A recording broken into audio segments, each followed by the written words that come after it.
के हो यिनीहरूले त मसँग लब्बर्ला भनेछ त यिनीहरूलाई पुलिस केस हुन्छ है के हो तपाईँलाई भने उजाला भनेको मैले यसरी नहेर्नु मलाई लाज लाग्छ छड्के नजरले नहेर मलाई लाज लाग्छ बेसरी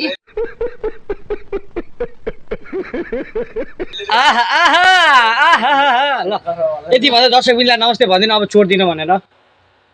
दर्शक यता मोबाइलमा हेर। महानुभावहरू मैले गल्ती गरेकै हो मैले फलाम चोर्ने नै भनेर आएको हो खासमा चाहिँ तर समात्नु भयो अब थिक कान समात कसले समात्नु भयो यहाँ विशाल विश्वकर्मा ल अब तपाईँ पनि के भन्न चाहनुहुन्छ दर्शकबिनलाई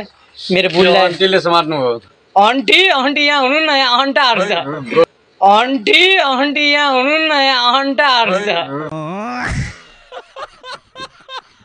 गइसक्यो के चाहिँ यहाँ के भनिदिनु चाहनुहुन्छ छोडिदिनु मेरो बुढीलाई या त्यहाँ भनिदिनु दर्शकबिनले गरेर भोकै छ कान्छा चामल किन्ने पैसा छैन भनेर ल्याएको के भोकै छ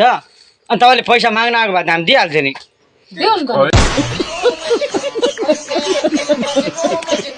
छ भने देऊ न हुन्छ कति दिनु पर्ने हो त ए दिदी कति दिनु पर्ने हो 100 रुपैयाँ देऊ न 100 रुपियाँ दिनु 100 रुपियाँले चामल आउँछ 1 किलो चामडा हाल्छ कुन चामल आउँछ 1 किलो रामविलास पुरै महँगो आइटम हो क्या तपाईँ त उता काठमाडौँमा कुन होटलमा काम गर्नु भएको होइन खोइ यो टी सर्ट देखाइदिनु त टी सर्ट देखाइदिनु कुन कम्पनीको बजार बजार उहाँले बजार भन्नुभएको छ तर मैले पढ्दा चाहिँ बर्गर देखिन्छ होइन बर्गर हाउस होइन है यहाँ अब हजुरहरूले चाहिँ के भन्नुहुन्छ मैले पढ्दाखेरि चाहिँ बर्गर छ सिमेन्टको